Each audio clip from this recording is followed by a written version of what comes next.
حضرت اسید ابن حضیر رضی اللہ تعالیٰ عنہ کا ہے. یہ بھی بڑے چہیتے صحابی اسید ابن حضیر, یہ تو کافی پاپولر ہے اور مشہور صحابی ہے. ان کی ایک اسپیشلٹی یہ تھی کہ یہ بڑے خوش مزاج تھے, لوگوں کو ہنسایا کرتے تھے, دل لگی کی باتیں کیا کرتے تھے, بڑے خوش مزاج صحابی تھے. بینما ہوا یحدث القوم, ایک مرتبہ لوگوں کے ساتھ بیٹھے ہوئے تھے کسی مجلس کے اندر اور لوگوں سے بات چیت کر رہے تھے, ہنسا رہے تھے. وکان فیہ مزاح, اور ان کی مزاج اور طبیعت کے اندر خوش مزاجی تھی.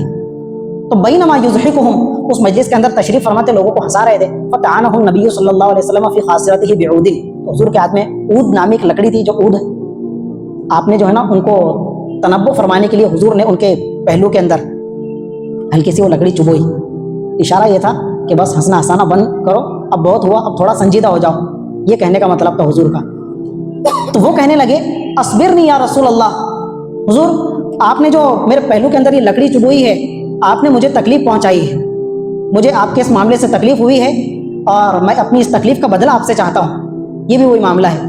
حضور نے فرمایا استبر, لے لو اپنا بدلہ پورا کر لو.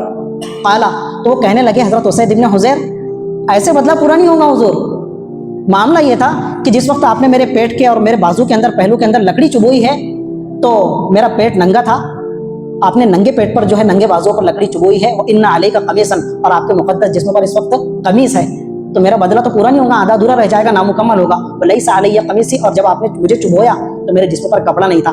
فرفع النبی صلی اللہ علیہ وسلم عن قمیصہ, حضور نے کہا کہ لو اپنا بدلہ پوری طرح سے پورا کر لو اور کمپلیٹ کر لو, اور حضور نے اپنے مقدس جسم سے اپنا کپڑا ہٹا دیا.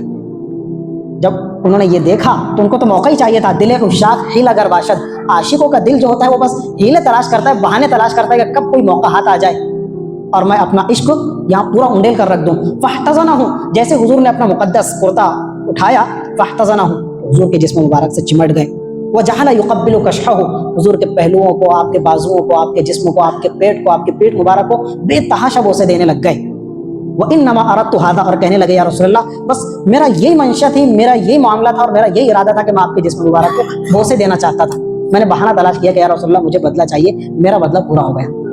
یہ دنیا کے انوکھے عاشق تھے جو زمین و آسمان کی نگاہ نے پہلی اور آخری مرتبہ دیکھے آج سے 1450 برس پہلے, نہ اس سے پہلے کبھی دیکھے کسی ہستی کے ساتھ اور نہ قیامت تک دیکھ سکیں گے.